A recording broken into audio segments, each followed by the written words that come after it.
여러분 안녕하십니까? 네, 오늘부터 다음 주까지 이승희 아나운서의 휴가로 제가 대신 진행하게 됐습니다.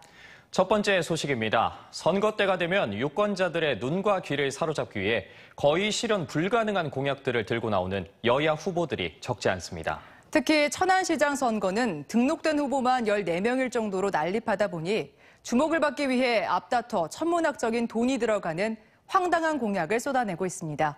김세범 기자입니다.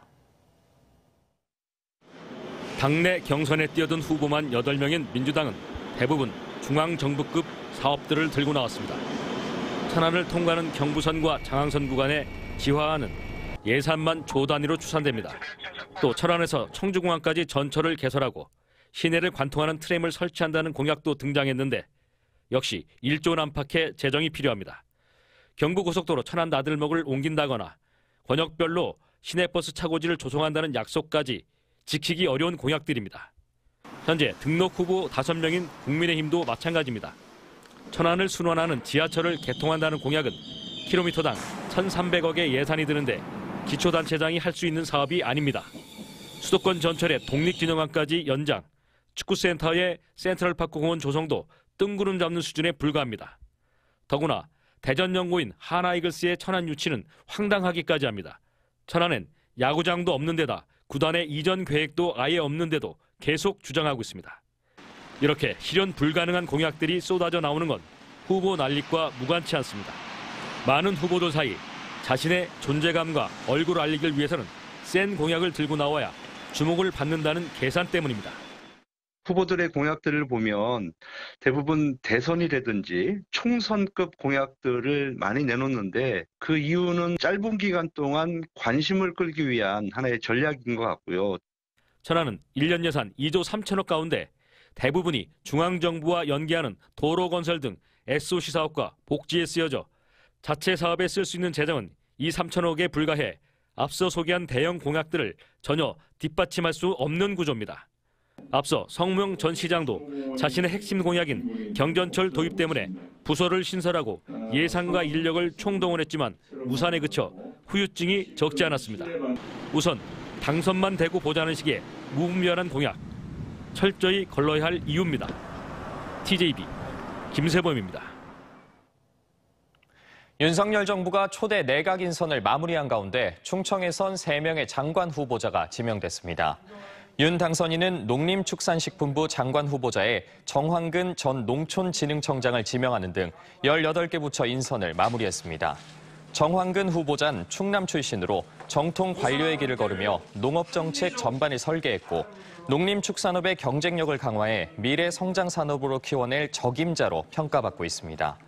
이로써 윤석열 정부 내각엔 대전 출신인 환경부 장관 한화진 후보자와 충남 출신인 농림축산식품부 장관 정황근 후보자, 충북 출신인 여성가족부 장관 김현숙 후보자 등이 포함됐으며 문재인 정부 초대 내각에도 충청 출신 3명이 포함된 바 있습니다. 여야가 오는 6월 1일 지방선거에서 지방의원 정수를 늘리기로 합의함에 따라 충남은 천안과 서산, 당진 각 1명씩, 아산 2명 등 5명이 늘어날 전망입니다. 감소 위기에 처했던 금산과 서천은 그대로 유지되면서 충남도의원은 기존 38명에서 43명으로 증가하게 됐습니다. 반면 대전은 현행 의원 정수를 그대로 유지하고 세종은 특별법 적용에 따라 별도로 합의하기로 했습니다. 충청권 한 곳은 중대선거구제 시범 실시에 따라 기초의원 정수를 3인 이상 5인 이하로 바꿔 군소정당들의 원내 진입이 가능하도록 했는데 충남의 적용 지역군 민주당과 국민의힘이 협의해 결정하기로 했으며 개정안은 내일 국회 본회의에서 처리됩니다.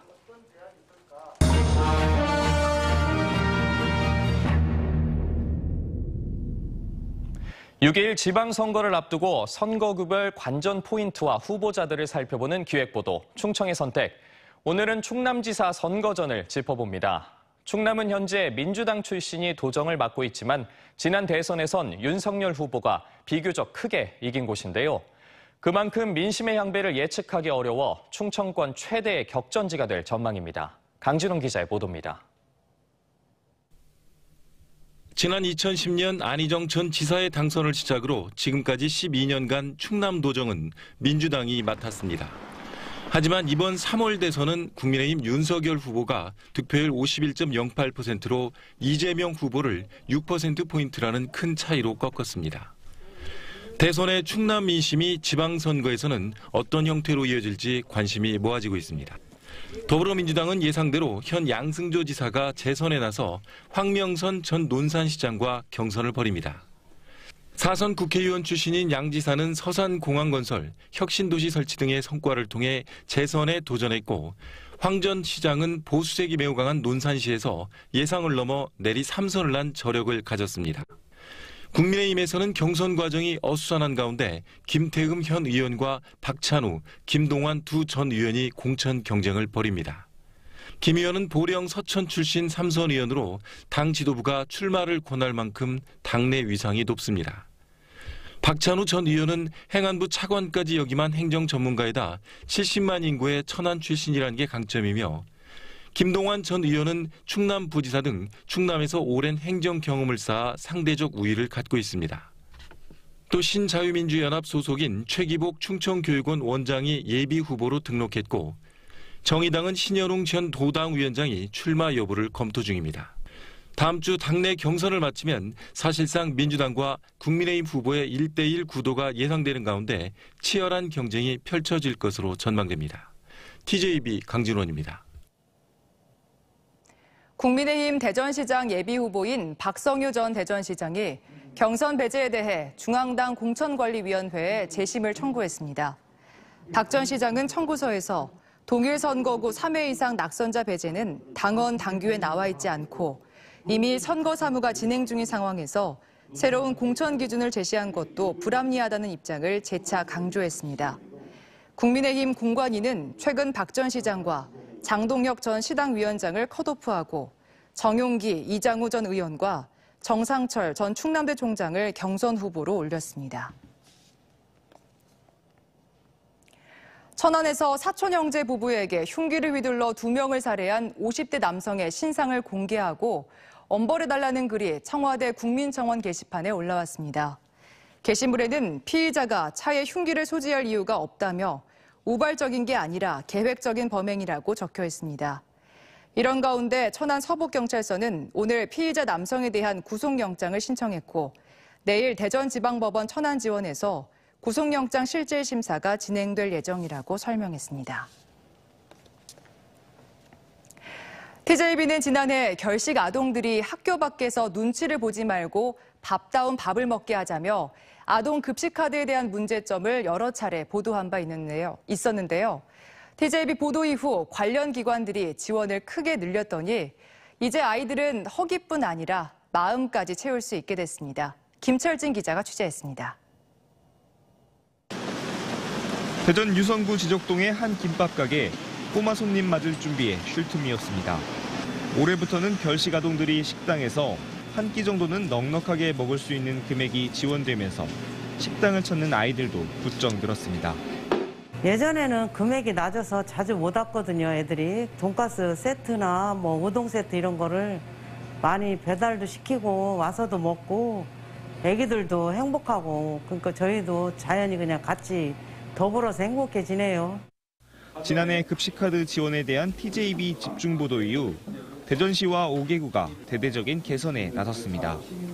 먼저 일반 식당의 평균 음식값에 미치지 못하는 지원비를 6,000원에서 8,000원으로 올렸는데 편의점에서 삼각김밥과 라면 등의 70% 넘게 사용됐던 급식카드가 이제는 30%대로 줄었고 대신 일반 음식점 사용 비중은 2배 가까이 늘었습니다.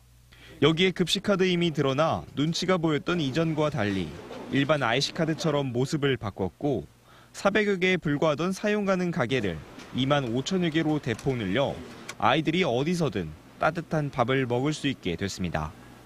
아이들이 적어도 가고 싶은 식당에서 갈 수가 있고 또 먹고 싶은 메뉴를 고를 수 있다는 데서 아이들한테 급식 선택권을 확실히 넓어졌다는 데서 의미를 부여하고 있습니다.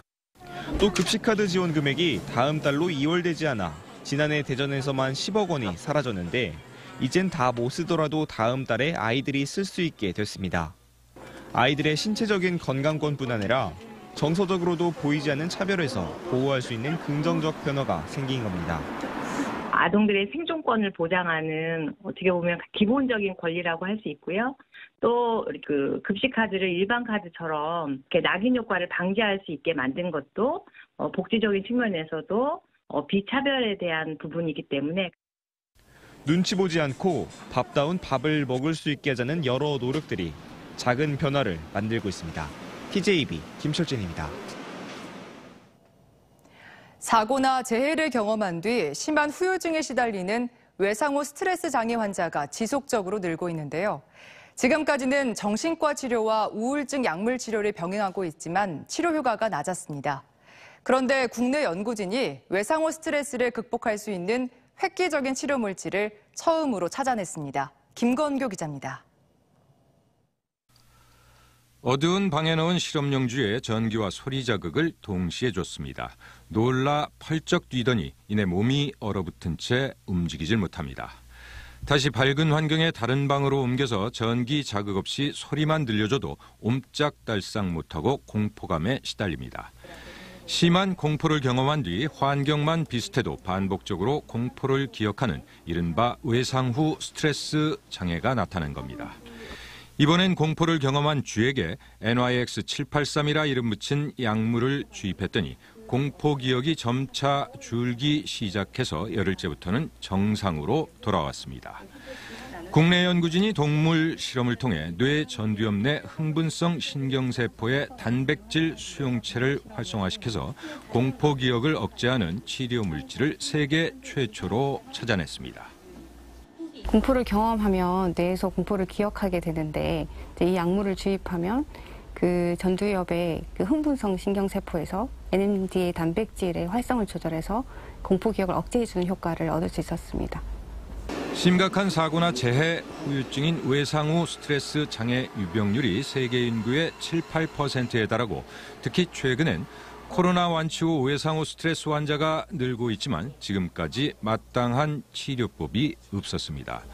정신과 치료와 우울증 약물 치료를 병행하고 있지만 호전율이 50%에 그치고 그나마 재발 또한 흔했던 상황에서 이번 연구 성과는 치료제 개발을 위한 청신호가 될 것으로 기대됩니다. 현재 신약 개발 임상 2B 단계를 진행하고 있는 이번 연구는 뇌과학 분야 세계적인 학술지 분자정신의학지에 실렸습니다. TJB 김건교입니다. 충남 도민들이 흡연율은 감소하고 당뇨 치료율도 증가했지만 우울감 등 일부 지표들은 악화된 것으로 나타났습니다. 질병관리청이 지난해 8월부터 석 달간 지역 성인 13,000여 명을 대상으로 실시한 지역사회 건강조사 결과를 보면 전체 13개 건강 지표 가운데 흡연율, 고위험 음주율, 고혈압, 당뇨 치료율 등 6개 지표가 전년과 비교해 개선됐습니다. 하지만 우울감 경험률과 비만율, 점심 식사 후 칫솔질 실천율 등 7개 지표는 전년보다 악화됐고 충남도는 이를 토대로 지역 단위의 보건사업 수립에 나설 계획입니다. 대전과 세종 충남 지역 하루 신규 확진자 수는 13,687명으로 전날보다 4,000명 가까이 줄어 사흘 연속 감소세를 이어갔습니다. 대전에서는 어제보다 1,300명 줄어든 5,160명의 신규 확진자가 나온 가운데 누적 확진자 기준으로 전체 시인구 10명 중 3명이 감염된 것으로 나타났습니다. 충남의 신규 확진자는 6,805명으로 지난달 하루 2만 명을 웃돌던 것에 비해 확진자 수가 크게 급감했고 누적 확진자는 도내 전체 인구의 28.9%였으며 세종은 1,722명이 확진됐습니다. 코로나19 사망자는 대전에서 16명, 충남 17명, 세종은 없었습니다. 충남대는 한밭대와 통합 추진을 위한 학내 논의를 본격적으로 시작하기로 했습니다. 이진숙 총장은 대학 구성원을 대상으로 낸 담화문에서 학교 발전과 미래 경쟁력 확보를 위해 대학 간 통합을 논의할 것을 제안한다고 밝혔습니다. 충남대는 이달 말부터 학생, 교수, 직원, 동창회 등과 통합 논의 자료 공유에 나섰으며 통합 상대인 한밭대도 통합 관련 학내 논의를 검토 중인 것으로 알려졌습니다. 관세청은 해외 유명 상표를 부착한 위조 가방과 의류, 신발 등 6만 1,000여 점, 정품 시가 1,200억 원어치를 불법 반입한 일당 4명을 상표법 위반 혐의로 적발했습니다. 관세청에 따르면 이들은 단속을 피하기 위해 수십 명의 명의를 도용해 중국에서 국제우편 등을 통해 자가 사용 물품인 것처럼 반입하거나 상표와 물품을 따로 들여와 국내에서 상표를 부착해 위조 상품을 유통시킨 혐의입니다. 특히 개인 판매는 하지 않고 위탁 판매자만 가입할 수 있는 위조 상품 도매 사이트를 만들어 회원제를 운영하면서 이를 통해서만 위조 상품을 판 것으로 드러났습니다. 오늘 오후 2시 13분쯤 천안시 서북구 성거읍에 있는 폐업한 자동차 정비 공장에서 불이 나 2층 사무실 내부 230여 제곱미터를 태우고 50여 분 만에 꺼졌습니다. 해당 공장은 다음 주 철거가 예정돼 있었습니다.